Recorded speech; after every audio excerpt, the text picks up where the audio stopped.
السلام علیکم، میں ہوں سولت جعفری اور آپ دیکھ رہے ہیں میرا یوٹیوب چینل۔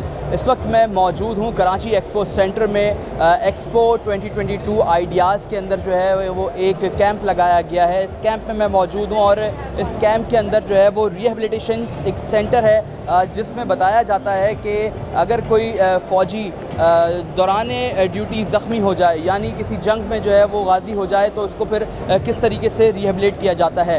یہ آپ دیکھ سکتے ہیں کہ armed forces institute of rehabilitation centre medicine, یہ جو ہے وہ ایک ادارہ ہے پاک فوج کا، جہاں پہ طبی امداد فراہم کرنے کے بعد ان کو جو ہے وہ مصنوعی چیزیں لگائی جاتی ہیں۔ اس طریقے کی یہ مصنوعی چیزیں ہیں، یعنی مصنوعی ہاتھ ہوتا ہے، مصنوعی پاؤں ہوتے ہیں۔ اس طریقے سے یہ دیکھ سکتے ہیں آپ کہ اگر کسی کا دوران جنگ اگر ہاتھ کا پنجہ جو ہے وہ خراب ہو جاتا ہے اور اس کو کاٹنے کی ضرورت پڑتی ہے تو اس کو یہ اس طریقے کا پنجہ جو ہے وہ لگا دیا جاتا ہے۔ اسی کے ساتھ ساتھ یہ مصنوعی ٹانگ ہے، یہ مصنوعی ٹانگ لگائی جاتی ہے۔ ایسے ہی یہ ایک اور مصنوعی ٹانگ آپ دیکھ سکتے ہیں کہ یہ ایک اور مصنوعی ٹانگ ہے۔ اگر کسی کا گھٹنے کے اوپر کا حصہ جو ہے وہ ختم ہو جاتا ہے تو اس کو اس طریقے کی جو ہے وہ ٹانگ لگا دی جاتی ہے۔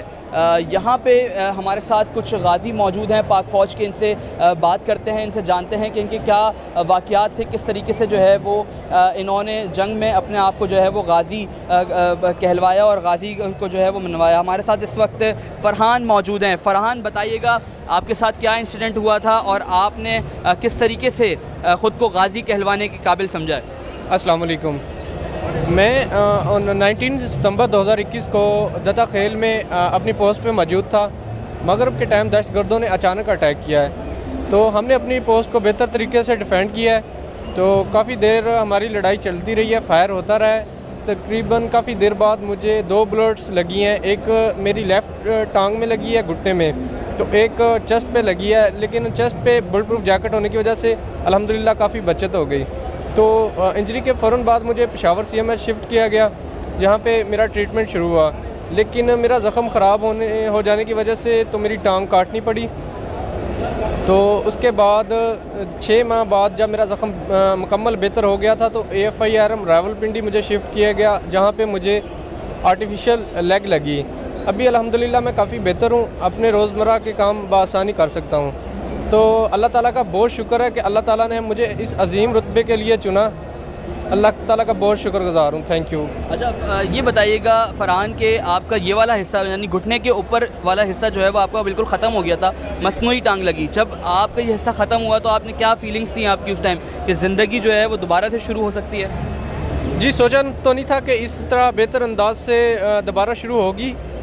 تھوڑی نیگیٹیوٹی تو مائنڈ میں آتی ہے جب ایک جسم کا حصہ کٹ جاتا ہے، اتنا بڑا حصہ جسم سے الگ ہو جاتا ہے، لیکن الحمدللہ پھر جب مجھے پروستھیٹک لیگ لگی تو ایک زندگی کی نئی نوید مجھے ملی۔ تو ابھی الحمدللہ میں کافی بہتر ہوں، زندگی میں پارٹیسپیٹ کر رہا ہوں، لوگوں کے ساتھ مل جل رہا ہوں، تو مجھے اتنا نیگیٹیوٹی فیل نہیں ہوتی ہے، الحمدللہ کافی بہتر ہوں۔ فرحان، یہ بتائیں اگر ملک کے لیے دوبارہ جنگ میں جانے کی ضرورت پڑی تو جائیں گے؟ سر انشاءاللہ ابھی وردی اسی لیے پہنی ہے، اسی لیے ہمیں فٹ کیا گیا ہے، ہمیں ٹانگ لگی ہے کہ ہم دوبارہ اپنے وطن کے لیے کام کر سکیں، اپنے وطن کے لیے لڑ سکیں اور اپنے وطن کے لیے جان قربان کر سکیں۔ یہ قربانی تھوڑی چھوٹی ہے، انشاءاللہ ہم بڑی قربانی کے لیے تیار ہیں۔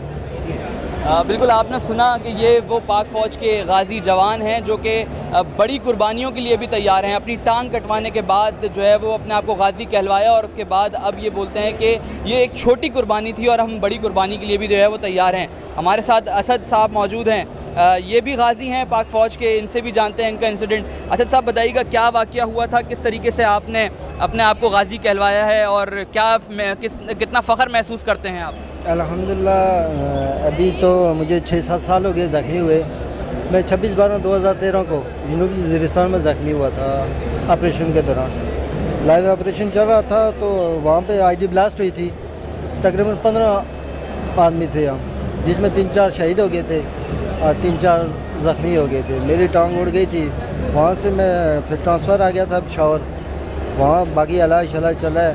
اس کے بعد ٹانگ لگنے کے لیے پنڈی آ گیا، پنڈی میں یہ FIRM کے اندر ٹانگ لگی، ابھی الحمدللہ آپ کے سامنے بہتر چل رہا ہے۔ سر، کیا جذبہ ہے آئندہ آنے والے وقتوں میں پاک فوج کے لیے لڑیں گے؟